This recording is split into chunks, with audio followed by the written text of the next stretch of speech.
본 방송에서 제공하는 투자 정보는 투자 판단에 대한 조언입니다. 방송에서 제공하는 주식의 가치, 가격 상승 및 가격 하락에 대해서는 방송사에서 보장하지 않습니다.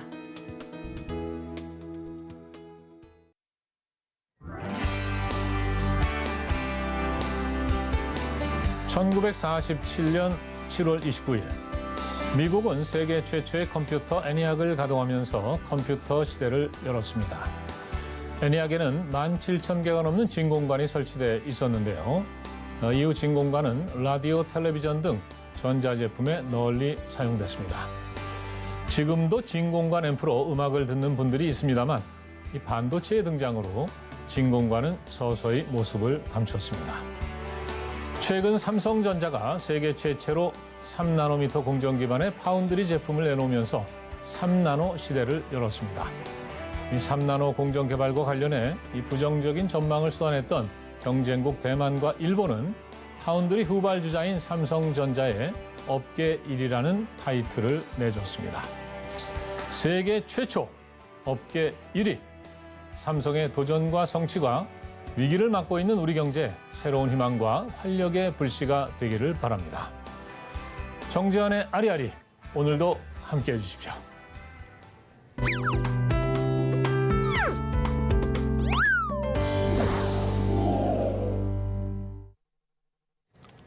네, 한 주간의 다양한 소식 먼저 확인해 보겠습니다. 경제 콕! 손자희 아나운서 나오셨습니다. 어서 오십시오. 네, 반갑습니다. 네. 자, 경제 좀 좋은 소식, 반가운 소식이 좀 있어야 될 텐데 두렵습니다. 예. 네. 자, 오늘 첫 번째 소식 뭔가요? 네, 먼저 첫 번째 소식 전해드리도록 하겠습니다. 네. 첫 번째 소식은 1년 내 경기 침체 확률 55%입니다. 미 연준의 금리 인상이 경기 침체를 촉발할 가능성이 더 커졌다라는 설문 결과가 나왔는데요. 이 CNBC 방송은 경제학자와 펀드 매니저 그리고 애널리스트 등을 대상으로 7월 설문 조사 결과 연준의 물가를 잡기 위한 금리 인상이 경기 침체를 일으킬 가능성의 63%가 그렇다라고 답했다라고 합니다. 이 미 경제가 침체를 피해서 연착륙할 것으로 낙관한 응답자는 22%에 불과했다고 하는데요. 네. 이렇게 좀 경기에 대해서 좀 침체를 할 것으로 보는 사람들이 많은 것 같습니다. 예, 역시 무서운 소식이네요. 네. 예, 경기 침체. 말만 들어도 공포스러운데 이게 언제쯤 시작될 것으로 전망을 하고 있는 건가요? 네, 이번 조사에서 응답자들은 향후 12개월 내에 이 경기 침체가 올 확률을 55%로 추산했습니다. 이는 지난 5월 조사 때보다 20%포인트 상승한 결과입니다. 한 월가 전문가는 연착륙으로 향하는 길이 존재하기는 하지만 그것은 좁고 찾기는 매우 힘든 길이라면서 일부 경제 지표들은 이미 경기 침체가 왔거나 가까워지고 있음을 시사하고 있다라고 말했는데요.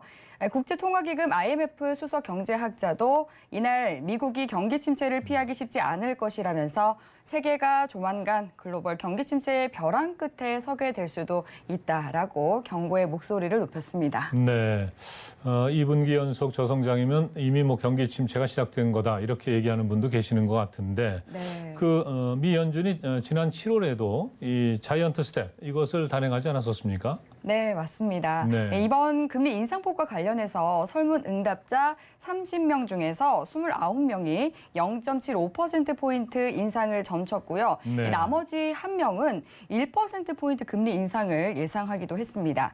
결국 시장 예상대로 연준이 자이언트 스텝을 밟았는데요. 이 파월 의장은 경기 침체는 오지 않을 것이며 금리 인상 속도 조절 가능성에 대해서 시사하기는 했지만 시장 참가자들의 전망은 조금 다른 것 같습니다. 향후 12개월 안에 경기 침체가 올 것이라고 예상한 응답자 대부분은 경기 침체가 올 12월에 시작이 될 것이며 가벼운 경기 침체가 될 것으로 내다봤습니다. 올해 미 경제 성장에 대한 기대감은 뚜렷하게 약화가 됐는데요.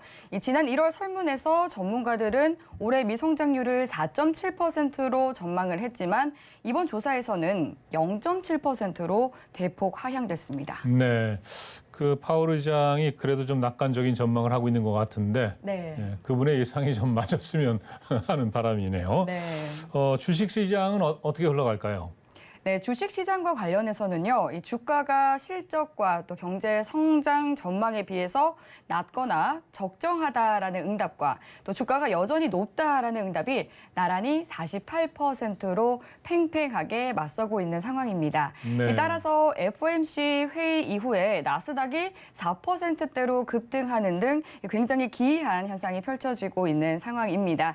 참 경제는 복잡하고도 또 어려운 생물인 것 같은데요. 네네. 이렇게 좀 큰 변동성에 대비해서 투자자들도 좀 안전하게 투자를 네. 이어갈 필요가 있을 것 같습니다. 예, 말씀하신 것처럼 이게 생물이기 때문에 참 복잡한 생물이어서 네. 잘 관찰을 해야 되지 않나 하는 생각입니다. 네. 아무튼 이 경기 침체를 피할 수 있는 그런 묘수를 좀 찾아야겠습니다.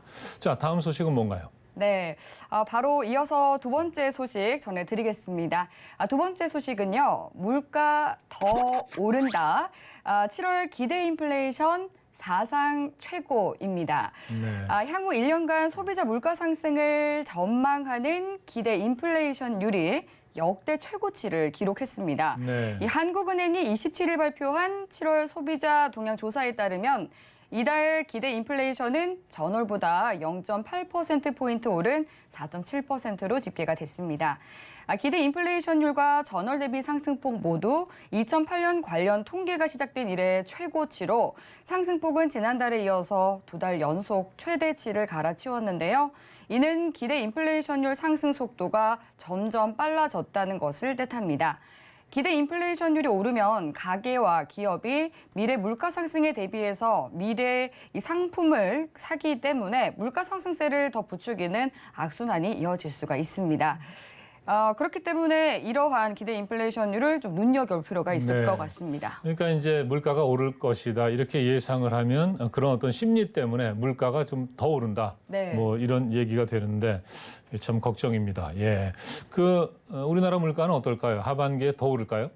네, 아무래도 좀 그렇게 될 것 같습니다. 그래요? 이 한국은행이 조사한 바에 따르면요, 이 기대 인플레이션에서 앞으로 1년간 소비자 물가가 6% 이상 오를 것이라고 응답한 비중이 24.4%로 가장 높았습니다. 이 물가 상승에 영향을 미칠 주요 품목은 역시나 최근 급등한 유가, 이 석유류 제품이 1위를 차지했고요. 이어서 공공요금과 농축수산물 순이었습니다.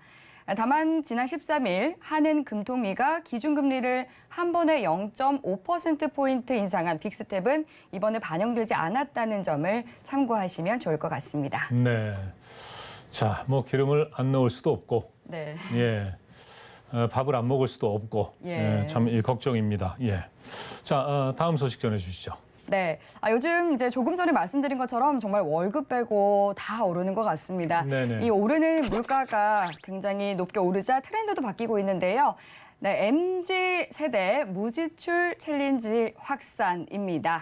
무지출 챌린지요. 네. 예. 돈을 안 쓰겠다는 얘기인가요? 네, 맞습니다. 네. 이 MZ 세대 사이에서는 한때 소비를 주시하던 욜로 대신요. 네. 하루에 한 푼도 쓰지 않는 이 무지출 챌린지가 확산이 되고 있습니다. 네, 이 외식값이 많이 오르다 보니까 이 무지출 챌린지에 도전을 하고 있는 것인데요. 네, 가능할지 모르겠습니다만. 그러니까요. 예. 왜 한때 예전에 만 원의 행복이라는 프로그램 네, 그런 게 기억나시나요? 있었죠. 예, 예. 네. 기억납니다. 10,000원으로 뭘 할 수 있는지. 그렇죠. 네, 그런데 네. 이제는 무지출 챌린지가 등장을 했습니다. 아하, 이거 참. 네. 네, 이게 웃을 수 있는 얘기가 아닙니다. 네. 예, 방금 전에 말씀하신 대로 욜로족 뭐 있었고 네. 또 뭐 파이어족도 나왔었고 아무튼 이게 경제와 관련해서 네. 이런 말들이 자꾸 나오는 게 그만큼 이제 상황이 심각하다 뭐 이런 얘기가 되겠죠. 맞습니다. 네. 이 외식값이 계속 오르다 보니까 이 점심은 회사 구내식당에서 해결을 하고요. 네. 또 저녁에도 친구나 직장 동료와 약속을 잡는 대신 집에서 때우는 겁니다. 이 휘발유 가격이 여전히 2,000원 안팎을 유지하면서 유류비도 굉장히 부담이 되고 있는데요. 자가용을 주차장에 세워두는 일도 잦아졌고 또 이렇게 아낀 비용을 SNS에 그날 기록하면서 챌린지를 이어가는 겁니다. 이 MZ세대는 무지출은 더 이상 긍정이 아니라 네. 이렇게 존중해야 할 우리 세대의 삶의 패턴이 되고 있는 상황입니다. 네네. 예. 네. 근데 뭐 필수적으로 뭐 쓰지 않을 수 없는 뭐 이런 것들이 있는데 네. 과연 이 MZ 세대 성공할지 그리고 그만큼 이제 경제가 어렵다는 얘기죠. 네, 예. 맞습니다. 이렇게 젊었을 때 검소한 소비 습관으로 종잣돈을 만들어서 미래에 계획하는 일을 매우 바람직하다라는 생각이 드는데요. 하지만 열심히 일하고 또 내가 받는 보상이 만족까지는 가지 못하더라도 자족감을 느낄 수 있는 정도의 보상이 주어지는 사회가 될 수 있기를 바랍니다. 네, 손자희 아나운서께서는 어떻게 그 무지출 챌린지 동참하실 생각이신가요? 저도 동참을 하고 싶은 마음은 있지만 네네. 섣불리 용기가 나지도 않네요. 네, 그런데 이제 지금 최근 높이 오른 이 물가는 저도 네. 굉장히 부담이 되기는 합니다. 네, 지금은 이제 뭐 절약을 하려고 하는 게 아니라 네. 절약을 할 수밖에 없는 그런 상황이라는 생각이 듭니다. 네. 손자희 아나운서와 함께 경제 콕 살펴봤습니다. 수고 많으셨습니다. 네, 감사합니다.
네, 세상의 모든 이야기를 들여다보는 알파고의 세상 만사입니다. 자, 일주일 만에 또 뵙네요. 안녕하세요. 안녕하십니까. 네, 반갑습니다. 반갑습니다.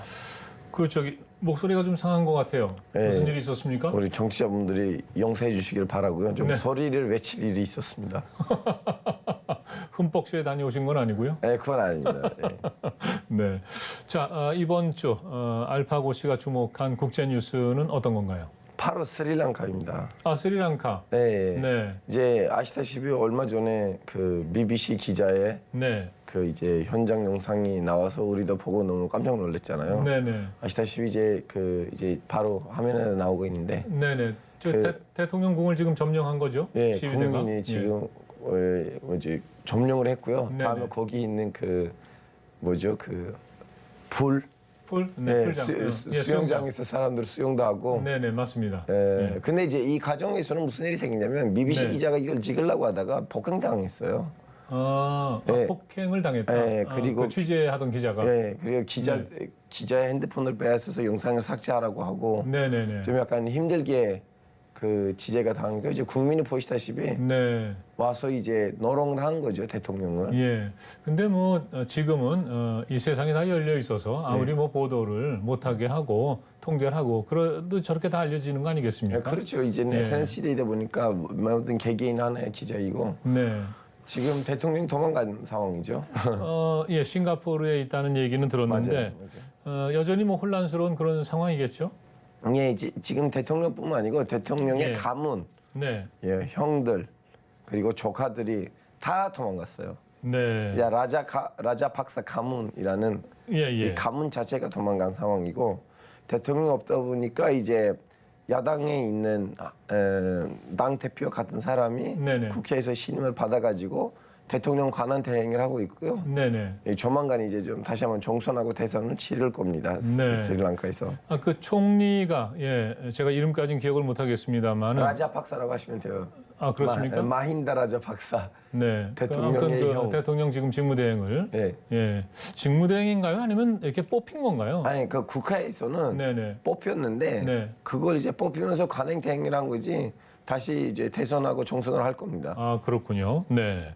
자, 아무튼 이 스리랑카 지금 이 상황은 역시 이제 경제. 네, 경제가 무너졌기 때문에 이렇게 된 게 아닌가 하는 생각이 드는데, 근데 이제 그 원인 중에 하나, 이 중국을 지목하는 뭐 그런 분들도 있어요. 이제 신기하게도 한국 언론에서는 너무나 좀 약간 중국 때문이다. 중국 때문에 스리랑카 망했다는 식으로 이제 기사가 나오긴 한데 그 기사들의 배경이 뭐냐면 예. 이 스리랑카 바로 남쪽에는 한반토타이라는 지역이 있어요. 네네네. 이 지역을 제가 다음에도 이제 좀 언급을 할 건데 네네. 이 한반토타 지역에다가 이제 중국에서 돈을 빌려가지고 스리랑카 네. 정부가 항구를 만들었거든요. 아하, 지금 저 사진에 나오는 그렇죠. 저곳이 바로 이제 그 항구로군요. 그리고 위치도 이제 남쪽에 있어요. 네, 완전 한반토타 항구. 네. 네. 저건 이제 중국 돈을 빌려서 건설을 네. 했다. 예. 근데 이제 중국에서 돈을 빌리면 원래 이자는 보통 주면 국제 기구들한테 돈을 빌리시면 네. 1% 2%인데 네. 중국한테 빌렸던 이 돈의 이자는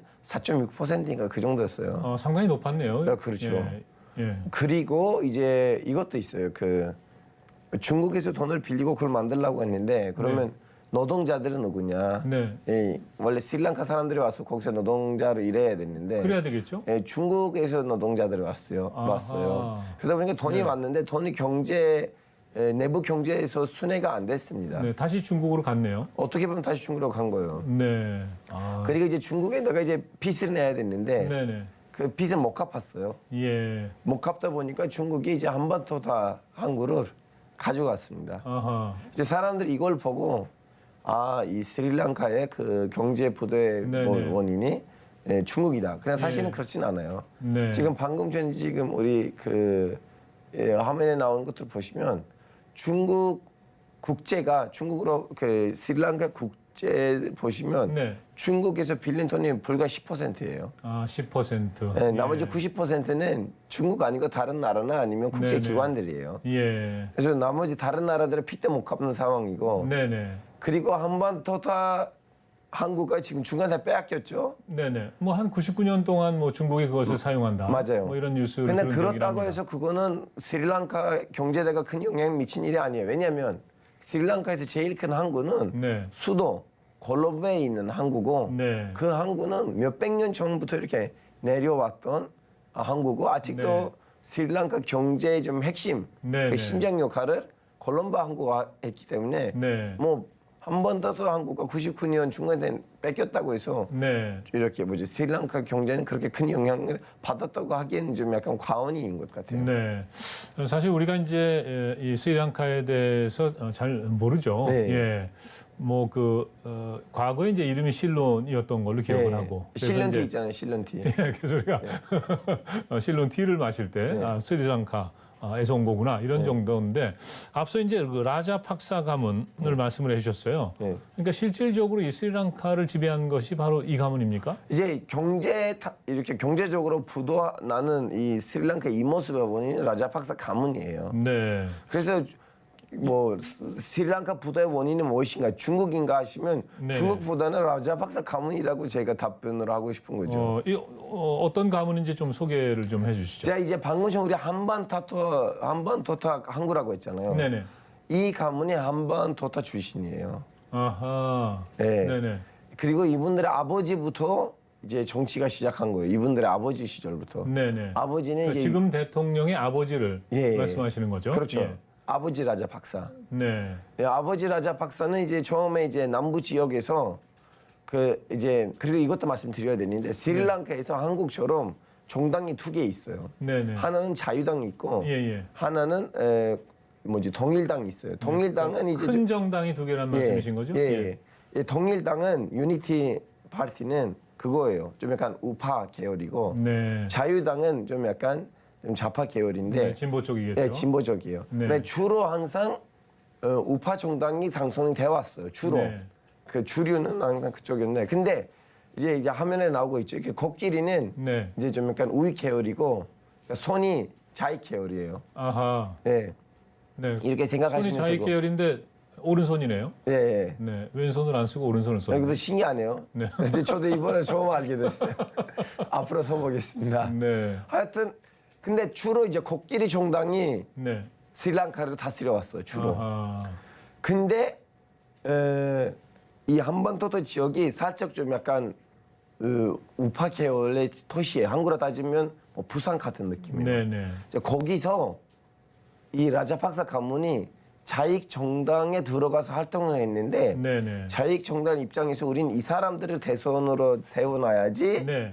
우리는 대선 때 이길 수가 있어요. 안 그러면 정권을 항상 잡을 수 있다. 코끼리가 이겨요. 네네. 그래서 이분들이 이제 라자팍사 마힌다 라자팍사는 네네. 2005년에는 이제 출마를 합니다. 예. 대선 출마 했는데 이겼어요. 어허. 네, 정권 교체가 일어나는 거예요. 어떻게 보면 네네. 스리랑카에서.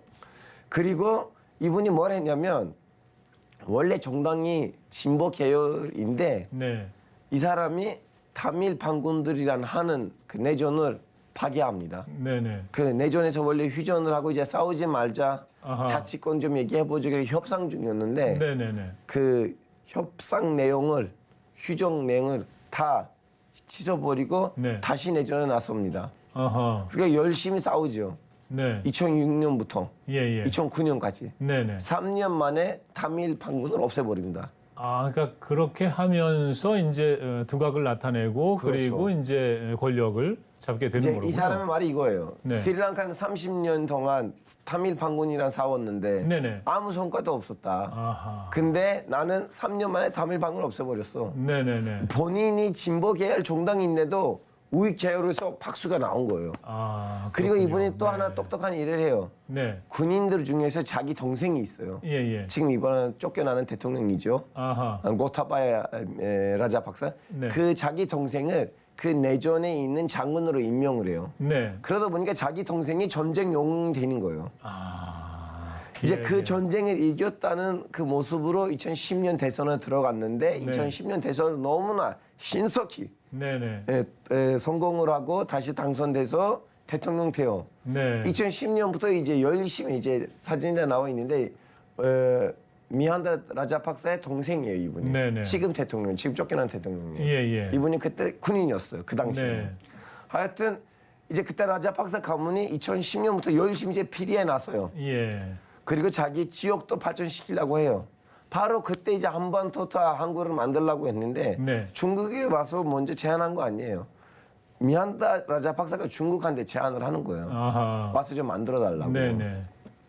근데 딱 봐도 너무나 비리가 심각해요. 그러다 보니까 무슨 일이 생기냐면 2015년 대선 네. 때는 자기 정당에 있는 극좌익 그 내전 시절에 가서 네. 소련에서 교육 받았던 사람이 네네. 가서 극우파 정당이랑 연대를 하고 대선을 출마해요. 네. 그러다 보니까 라자팍사 가문의 정권이 2015년에는 실직된 거죠. 그 잃어요 권력을. 네. 그때 이분들이 2015년에는 정권을 받았는데 네네. 뭐야 나라가 경제 부도하게 경제 부도하게 생겼어요. 네. 그 경제부 장관이 보고서를 올립니다. 시리네사 대통령한테 각하 이대로 가면 우리나라가 망해요. 왜냐하면 그동안 이 라자팍사 가문이 다 민영화를 하면서 본인들이 다 가지고 간 거예요. 네. 빨리 우리는 여기 좀 약간 구조들 해야겠다. 네. 빨리 새로운 정책들 해야 돼. 하고 이제 이분들이 2015년부터는 일부 경제 정책들 해요. 네. 했는데 이제 조사를 해보니까 어마어마한 비리가 있는 거예요. 그래서 아하. 세무조사가 시작해요. 라자팍사 가문 상대로. 네. 그래서 라자팍사 가문이 딱 봐도 이제 그 대통령이에요. 2015년에 영웅 같은 대통령이죠. 네. 그분이 사실은 스리랑카 부도를 한 5년 연장시켰어요. 그분이 네네. 그때 나타나지 않았으면 스리랑카 벌써 부도가 났었을 거예요. 그때 이미 부도가 난 나기 상황이었다. 직전이었어요. 예. 하여튼 이제 여기저기 세무조사가 들어오니까 네. 라자팍사 가문 입장에서는 조금 더 있으면 우리는 감옥 갈 것 같아요. 네. 근데 이제 대선이 5년에 한 번 하잖아요. 갑자기 2019년에는 네네. 그동안 아무 문제도 없는 스리랑카 안에 있는 무슬림들이 그동안 조용히 살았던 무슬림들이 네네. 테러를 사태를 일으킵니다. 네네. 3군데에서. 예. 그때 그 테러 사태가 일어나자마자 라자팍사 가문이 이제 선전을 합니다. 네, 아까 무슬림들이 봉기를 일으킨 거로군요. 아, 본게 아니고 테러 사태예요. 아, 폭발. 테러. 폭발. 그 예, 예. 성당하고 호텔 가지고. 아, 그렇군요. 예. 예. 그때 라자팍사 가문이 선전에 나섭니다. 국민 여러분 보시오. 우리 때는 우리는 다민 반군은 이겼는데 네. 이 정부는 단순히 무슬림 테러리스트들의 폭발 사고 네. 만큼도 못 막습니다. 이런 것도 막지를 못하고 니네들 국민- 안전을 생각하면 우리를 네네네. 찍어주셔야 됩니다. 빨리 국민은 조기 그냥 선거로 위기에 가자. 빠뜨리고 있다. 예, 예. 빨리 조기 선거로 가자. 네네. 그러다가 본인이 나서면 안 되니까 전쟁 영웅 예. 자기 동생을 대선 후보로 밀어줍니다. 네네. 꼬타바야 라자 박사. 네네. 그래서 갑자기 2019년엔 조기 선거를 하니까 국민이 그 안전 문제 네네. 그리고 예전에는 이분들이 전쟁을 잘했잖아요. 예. 이분들을 찍어요. 바로 아하. 화면에 나오는 꼬타바야 라자 박사를 네. 군인 출신. 2019년에 이분들이 당선됩니다. 아, 그러니까 재집권을 하는 거로군요. 네, 그렇죠. 네. 동생을 통해서. 네네. 근데 이분이 이제 대통령 됐는데 대통령 되자마자 자기 형을 네. 전직 대통령이죠. 국무총리로 하고 자기 동생을 네네. 경제부 장관으로 하고 어허. 자기 조카들한테 또 웬만한 그 좋은 자리들 다 주고 네네네. 완전히 이제 왕국이 돼버린 거예요. 예. 스리랑카 라자 그런 식으로. 박사 가문이 이제 스리랑카의 권력을 전부 이제 독식했다. 뭐 네, 이렇게도 얘기할 정확하게 수 있겠군요. 잡아요. 네. 그때 더 심각한 필들이에요. 예를 들면 중국에서 이제 백신들을 받으려고 했는데 네. 중국한테 백신 하나는 뭐 3불인가 그 정도로 주고 국민한테 그 국민 상대로 팔 네. 때는 또 20불로 팔아요. 중간에 뭐 아하. 백신 하나당 10몇 불 돈을 벌어요. 중간에 떼먹는 거죠. 아, 정부에서 네. 이 권력자들이. 네. 네. 그리고 그 나온 돈을 국내에서 있으면 안 되니까 예. 중국 안에 있는 좀 군사랑 관련된 회사들이거나 네네. 아니면 아프리카 안에 있는 항공사들에다가 지분을 이렇게 큰 지분들을 네네. 가지고 갑니다. 구매합니다. 예. 혹시나 모르니까 앞으로. 네네. 예. 이런 식으로 나라가 망하게 됐습니다. 아하. 그러면 방금 말씀하신 지금 이제 싱가포르에 가 있는 라자팍사 가문이요. 대통령의 형이 이제 국무총리가 됐었던 건데 예. 직접적으로 이 국무총리가 잘못해서 지금 이 경제 위기가 왔다. 뭐 이렇게 보는 분들도 잘못했던 있는 것 것보다는 같아요. 그냥 국민의 돈을 대중의 돈을 네네. 나라의 돈을 필요로 한 거예요. 지금 이 어허. 라자팍사 가문이랑 네네네. 관련된 조사들이 나왔는데 예. 중국에 있는 그 군사 업체들 네네. 그리고 두바이에 있는 그 고급 호텔들 그리고 네네. 바로 옆에 몰디브이라는 나라가 있는데 네네. 스리랑카 옆에 예. 그리고 몰디브에 있는 고급 호텔들 예. 우간다하고 단자니아에 있는 항공사 지분들의 대다수가 다 이 라자팍사 가문이 갖고 있어요. 네. 아하. 어쩌다가 그렇게 큰 나라들 그 회사들의 지분을 갖고 있어. 이 사람들의 뭐 역사는 15년밖에 안 됐는데. 네네. 예. 15년이란 기간이 뭐 짧다면 짧을 수 있습니다만은 그 사이에 어쨌든 이제 권력을 장악하면서 네. 나라의 어떤 이런 것까지도 이제 부당하게 편취한 물론 뭐 선배님 이런 상황이 된 거로군요. 이것도 있어요. 2019년 대선 때는 네네. 혹시나 그 대선을 칠까봐 네. 공약도 너무나 포퓰리즘 공약이었어요. 아하. 예를 들면 공약을 보시면 감세가 있었거든요. 감세. 감세. 예. 예. 근데 지금 2015년에는 경제 개혁을 하려고 했었다고 했잖아요. 스리랑카 네네. 경제 부도를 막으려고. 예. 근데 그 경제 개혁에는 증세가 있었어요. 네. 근데 이분들이 기업 상대로도 서민 상대로도 감세를 쳐버리니까 네. 국가에서는 갑자기 줄인 거예요. 그 19년 이후로부터. 아하. 그리고 네네. 그 코로나 때문에 네. 갑자기 이제 관광객이 좀 약간 끊겼거든요. 그게 아주 치명적이었을 것 네. 같아요. 이 스리랑카는 원래 이제 관광 산업이 굉장히 큰 비중을 차지하는 나라 이제 아니겠습니까? 이 나라는 동남아의 동남아예요. 무슨 말이냐면 우리 한국 사람들하고 네네. 일본 사람들이 경제적으로 좀 약간 그나마 편하게 쇼핑하고 맛있는 밥을 먹을 수 있어서 그런 동남아에 의미에서. 가잖아요. 네네네. 동남아 사람들은 스리랑카에 가요. 특히 인도하고 파키스탄 사람들. 네네네. 근데 갑자기 2019년 그 테러 사태가 일어나고 다음에 이제 코로나가 터지니까 예. 이제 관광이 끊겼고 그리고 한 가지 더 뭐냐면 방금 전에 말씀하셨던 그 실론티. 네네. 이제 이 사람들이 원래 차를 생산하고 돈을 좀 벌어야 되는데 네. 그것도 이제 그 농업 정책을 잘못했어요. 어허. 또 포퓰리스트적으로 가다 보니까 네네. 그 차로부터 들어왔던 돈도 끊긴 거예요. 네네. 아 그러면 그 차를 재배해서 생산해서 수출하고 네. 이러는데도 또 문제가 생겼던 거군요. 그렇죠, 그렇죠. 아니 근데 사실 이제 이 관광의 비중이 큰 그런 나라들은 네. 지난 지금 2년 반인가요? 2년 반 동안 정말 그 타격은 이루 말로 표현할 수 없는 거죠. 그렇죠. 예. 그러니까 바로 이제 그런 어떤 코로나로 인한 어떤 직격탄, 그리고 정치의 어떤 문란, 뭐 이런 것 때문에 지금 이제 이 스리랑카가 위기다 이렇게 볼 수 예. 있을 것 같은데 맞아요. 우리나라하고는 어떻습니까? 이 스리랑카하고. 우리 지금 스리랑카는 제가 이 방송을 하기 전에 좀 네. 서류들을 봤는데요. 예. 어떤 상황이냐면 우리는 스리랑카에 살을 팔고 이를 구매해요. 살을 팔고 이를 구매한다. 예. 그럼 우리가 많이 파는군요. 예, 우리가 이제 제일 많이 파는 거는 네네. 주로 일단 차가 많고요. 특히 네. SUV 차가 많이 팝니다 우리가. 네네. 승용차보다는 SUV 차를 더 많이 파는 것 같고. 승용차, 자동차. 그리고 이제 좀 약간 옷이랑 관련된 네. 재질들을 우리가 예, 팔아요. 면직물. 면직물 같은 것들도 많이 팔고, 그리고 그분들한테도 우리는 우리나라에서 의류를 위해서 필요한 네네. 옷을 만들다 필요한 진짜 원자재 그대로 네네. 그 생 원자재를 우리는 거기서 구매하는 건데, 네. 근데 우리는 뭐라고 해야 되나, 그 제일 문제가 어디서 나올 것 같냐면요. 네. 인도에서 우리 차 업체들이 네. 특히 현대이죠. 차를 생산하는데 네. 인도에서 밖에 나갈 때는 이 스리랑카에 가서 거기서 분리되고 가거든요. 자동차가요? 예, 예. 네네. 예를 들면 이제 자동차를 너무 많이 생산하잖아요. 네네. 근데 그 많은 자동차가 한 군데다가 가는 거 아니고 세계 곳곳에 가는데 네. 일단 인도에서 스리랑카에 와서 스리랑카에서 분배되고 전 세계에 가요. 네네네. 그래서 지금 이렇게 경제 제재가 있으니까 예. 우리 차 업체들이, 우리 네. 차 기업들이, 자동차 기업들이 네.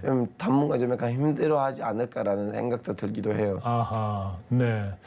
그러니까 역시 이제 좀 먼 나라 스리랑카의 얘기일 수도 있습니다만은 역시 이제 우리나라 경제하고도 그렇죠. 긴밀하게 관련이 돼 있다는 거. 예, 이렇게 보면은 하루속히 좀 스리랑카 사이가 좀 안정이 되어야 되겠습니다. 예.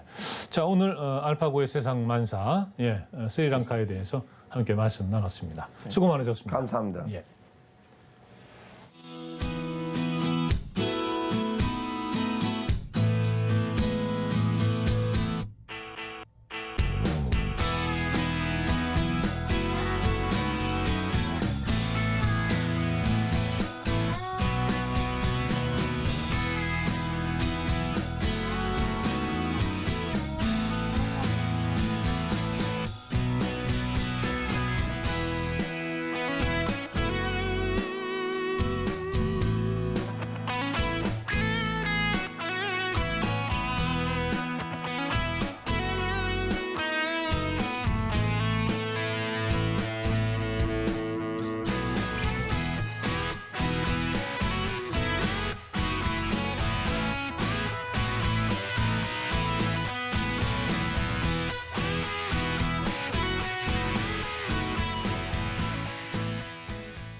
네, 요즘에는 그 여러 세상을 살고 있는 게 아닌가, 뭐 이런 생각이 드는데요. 이 현실 세계뿐만 아니라 이게 또 가상 세계, 디지털 세계라고도 합니다. 최근에 이제 뭐 메타버스뿐만 아니라 NFT, 블록체인, 다오, 뭐 등등 이 생소한 그런 말들을 아주 자주 듣게 됩니다. 허건 아나운서는 뭐 잘 적응을 하고 있겠죠? 젊으시니까. 근데 저도 자고 일어나면 연일 새로운 정보들이 쏟아지다 보니까 네. 이게 적응을 하는 게 아니라 매일매일 공부를 하고 학습을 하면서 살아가는 것 같습니다. 어허. 역시 배우면은 끝이 없나 봐요. 네. 허가은 아나운서가 그 정도시니 저 같은 사람은 얼마나 힘들겠습니까? 비슷하지 않을까 예. 싶습니다. 절대 비슷하지는 않을 것 같은데요. 그렇기 때문에 우리가 또 이렇게 변화하는 세상 이걸 좀 잘 알 필요가 있는 거죠. 자, 오늘은요 디지털 시대를 배워보는 시간을 좀 가져보겠습니다. 이 대전환의 시대라 불리는 디지털 시대, 과연 우리는 어떻게 적응을 해야 될지 미래사회 IT연구소 김덕진 소장님 만나보시죠.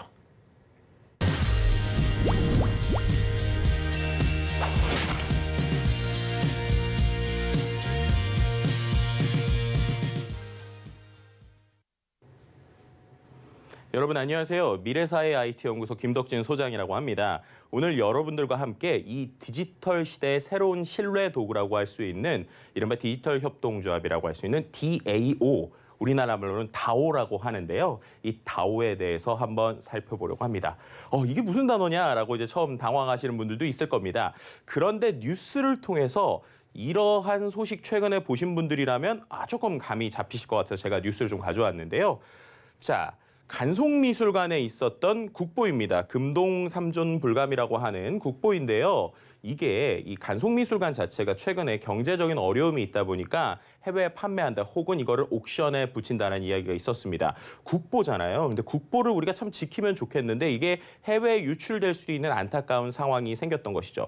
근데 그때 갑자기 우리가 듣지 못했던 새로운 DAO, 다오라는 조직이 이 국보를 구매했다라는 뉴스가 나온 겁니다. 그런데 이 DAO에 있는 사람들이 한 명도 아니고 여러 명인데 이 여러 명이 누군지 정확하게 알지도 못합니다.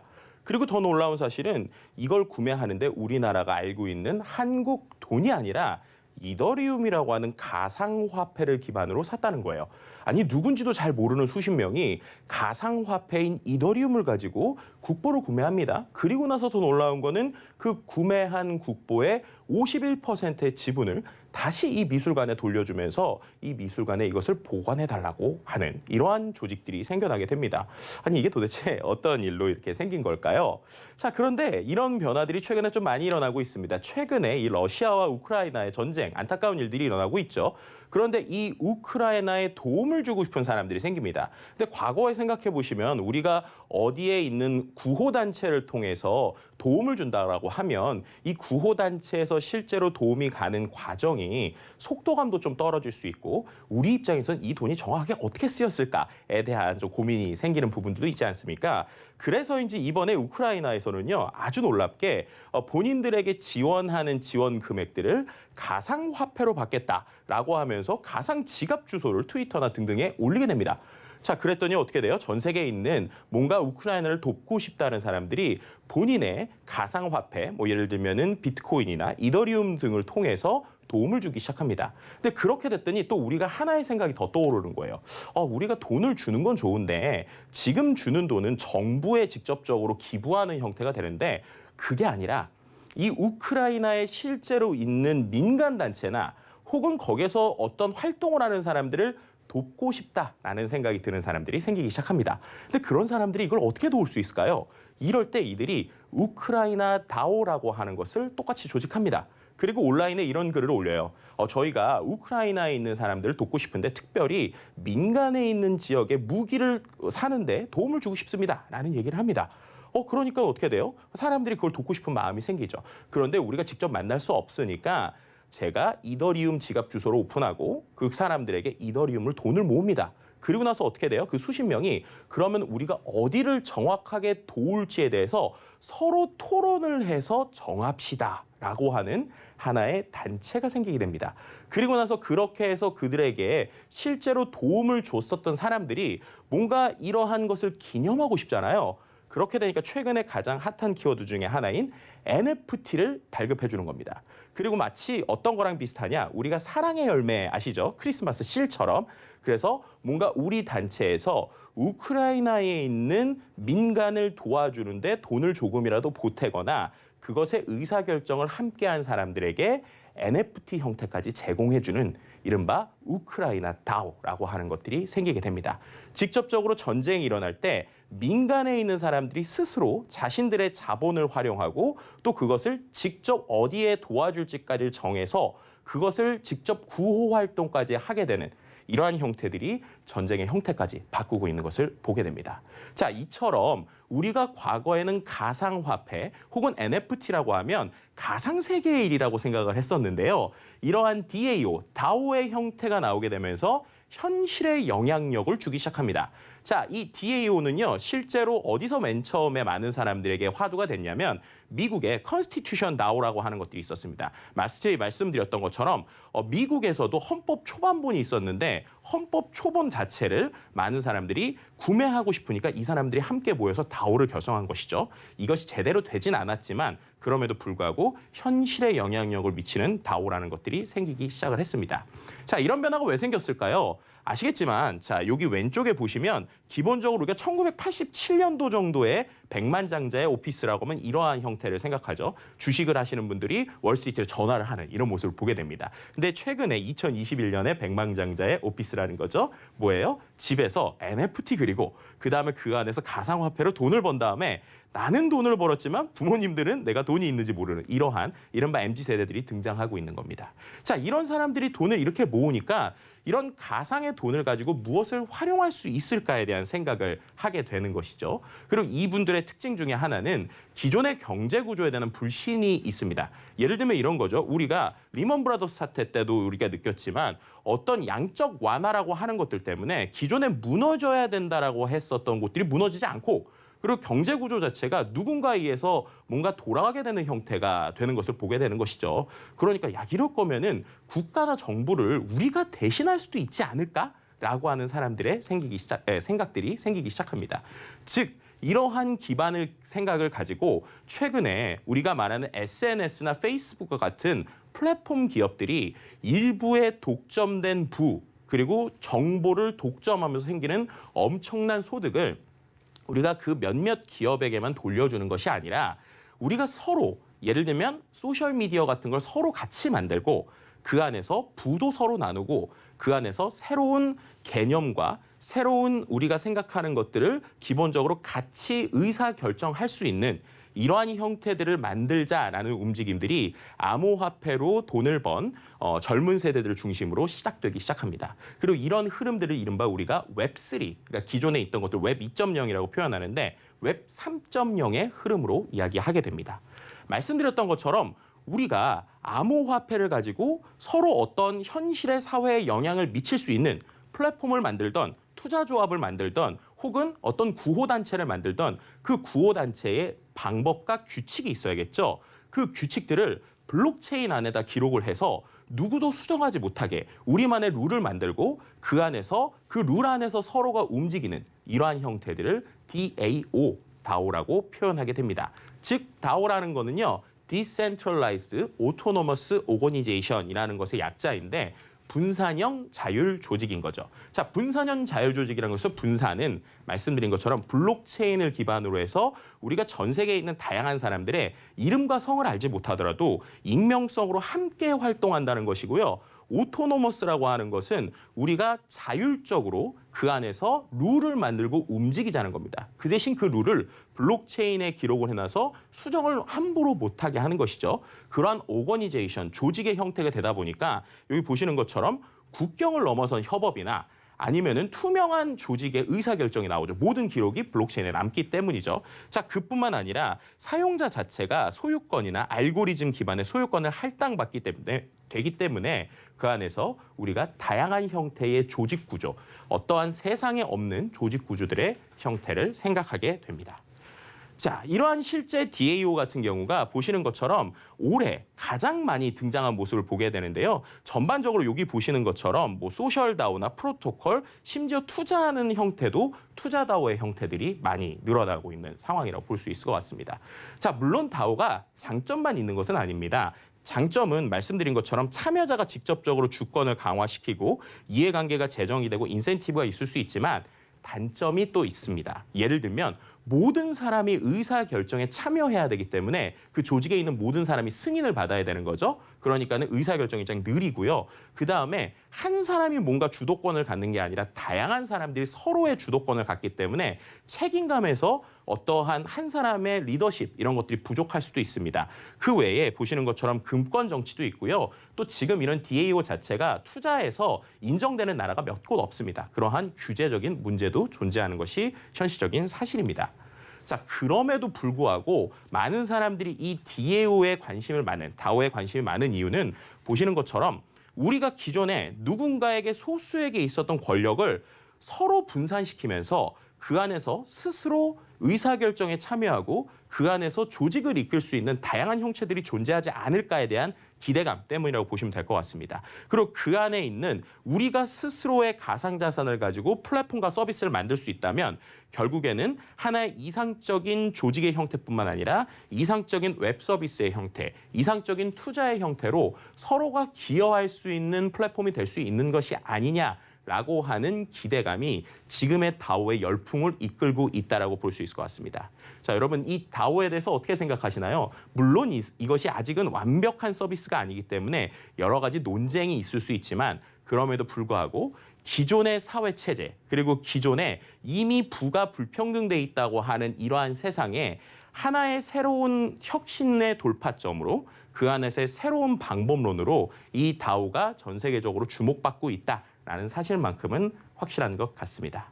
자, 이것으로 강의는 마치도록 하겠습니다. 끝까지 경청해 주셔서 감사드립니다.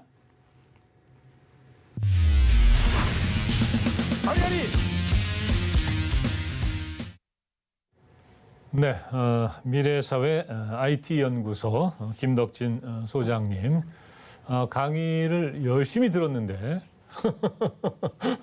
저는 아직 잘 모르겠습니다. 예. 더 여쭤보고 싶은 게 너무 많습니다. 예. 그래도 그 다오라는 것이 디지털 협동조합이다. 이렇게 말씀하실 때는 뭔가 좀 이해가 되기도 했어요. 예. 자세한 말씀 좀 나눠보겠습니다. 네. 김덕진 소장님 나오셨습니다. 안녕하세요. 네, 안녕하세요. 반갑습니다. 네. 김덕진입니다. 아니 강의는 네. 굉장히 친절하게 네. 또 쉽게 이렇게 해주셨는데 여전히 뭔가 좀 어렵다. 그렇게 느끼시는 분들도 계실 것 같습니다. 아무래도 이게 아직은 우리 삶에 아직 많이 와닿지 않는 개념이다 보니까 네. 충분히 그럴 수 있다고 생각이 듭니다. 네. 디지털 세상이라는 게 분명히 이제 현실 세계와 함께 이렇게 살고 있긴 합니다만은 네. 예. 그냥 현실 세계에만 사는 분들도 있잖아요. 여전히. 네. 예. 그런데 디지털 세상이 점점 커지고 있단 말이죠. 그럼 이걸 우리가 좀 알아야 된다. 네네. 그 필요는 분명합니다. 그 오늘 강의하실 때는 이제 다오에 대해서 이제 중점적으로 말씀을 해주셨는데, 네.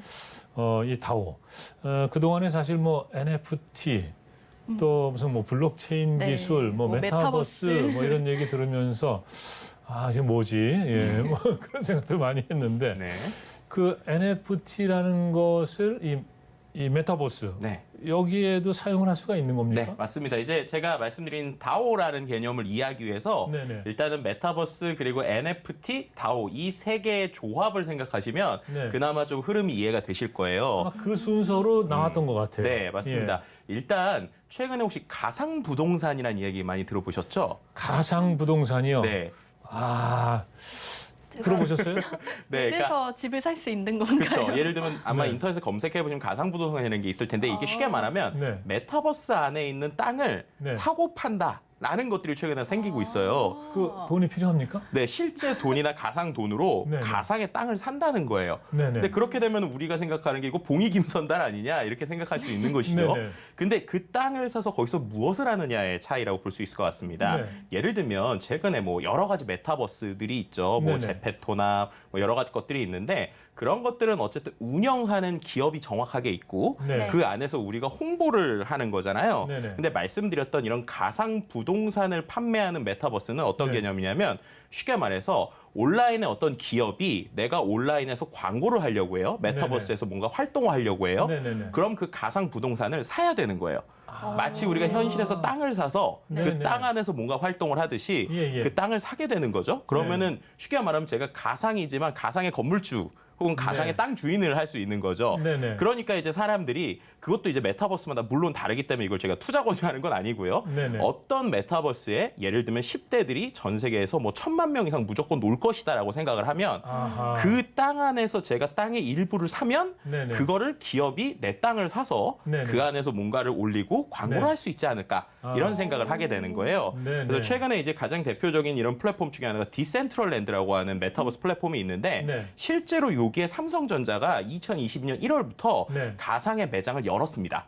아. 네, 그래서 일부 땅을 사서 그 네네. 땅에서 이제 하고 있는 건데요. 예. 중요한 건 제가 NFT와의 관계를 말씀드렸잖아요. 네네. 그 땅 하나하나를 NFT로 만들어서 판매를 하고 있어요. 아, 네. 내가 이 그게- 땅을 소유했다. 그렇죠. 그게 일종의 등기 권리증이네요. 네, 그러니까 쉽게 말하면 정말 정확하신데 NFT를 제가 쉽게 설명할 때 디지털 등기부등본이라는 얘기를 많이 하거든요. 네, 네, 네. 그만큼 디지털 등기부등본인데 하나 차이는 네. 기존의 등기부등본은 정부에서 인정했지만 네. 이 디지털 등기부등본 NFT는 거기에 있는 커뮤니티에서 인정하거나 네. 혹은 이게 진짜라고 생각하는 사람들이 가치를 매기게 되는 거죠. 네네. 네, 근데 그런 상황에서 아까처럼 이거 삼성전자도 들어오니까 실제로 네. 돈이 되겠네라는 생각을 가진 분들이 네. NFT의 형태로 땅을 사기 시작하는 거예요. 아하. 자, 근데 그렇게 해서 단순히 땅만 파는 거면 네. 이게 단순 투자로 끝날 거잖아요. 네네. 근데 여기서 이 친구들이 이제 재미있는 개념을 가져옵니다.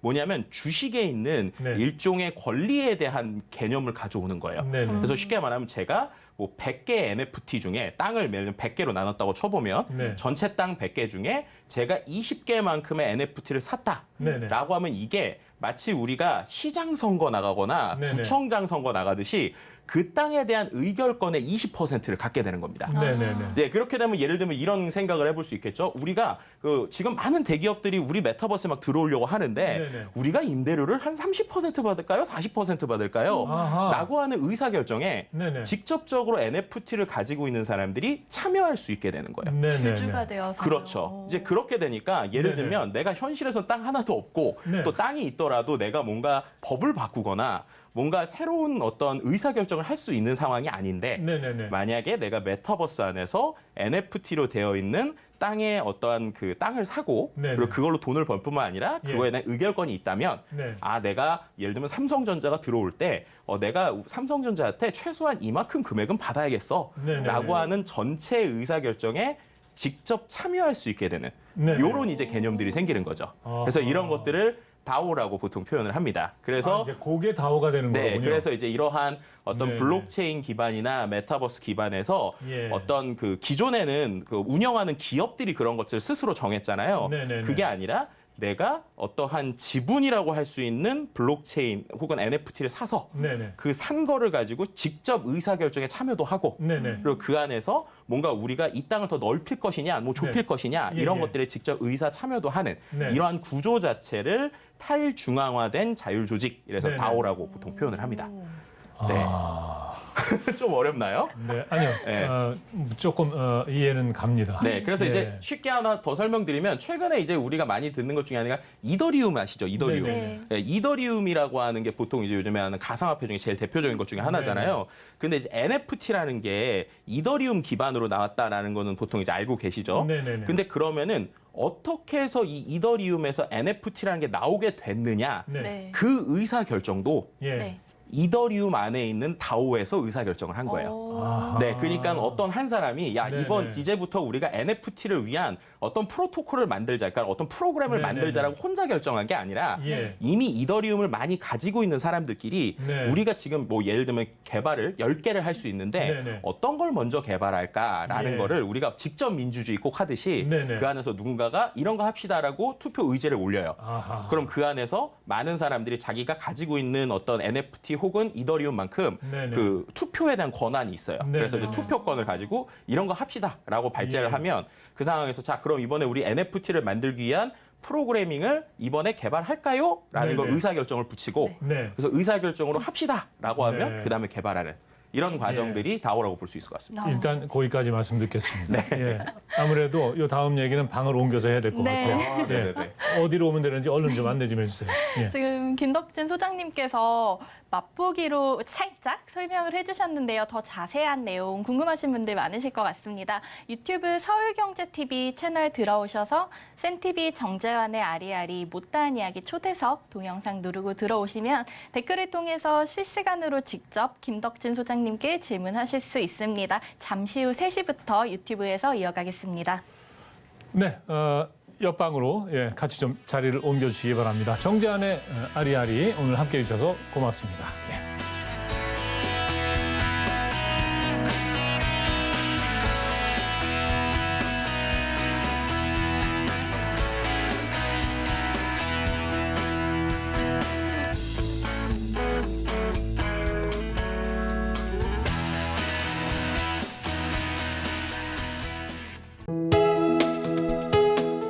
본 방송에서 제공하는 투자 정보는 투자 판단에 대한 조언입니다. 방송에서 제공하는 주식의 가치, 가격 상승 및 가격 하락에 대해서는 방송사에서 보장하지 않습니다.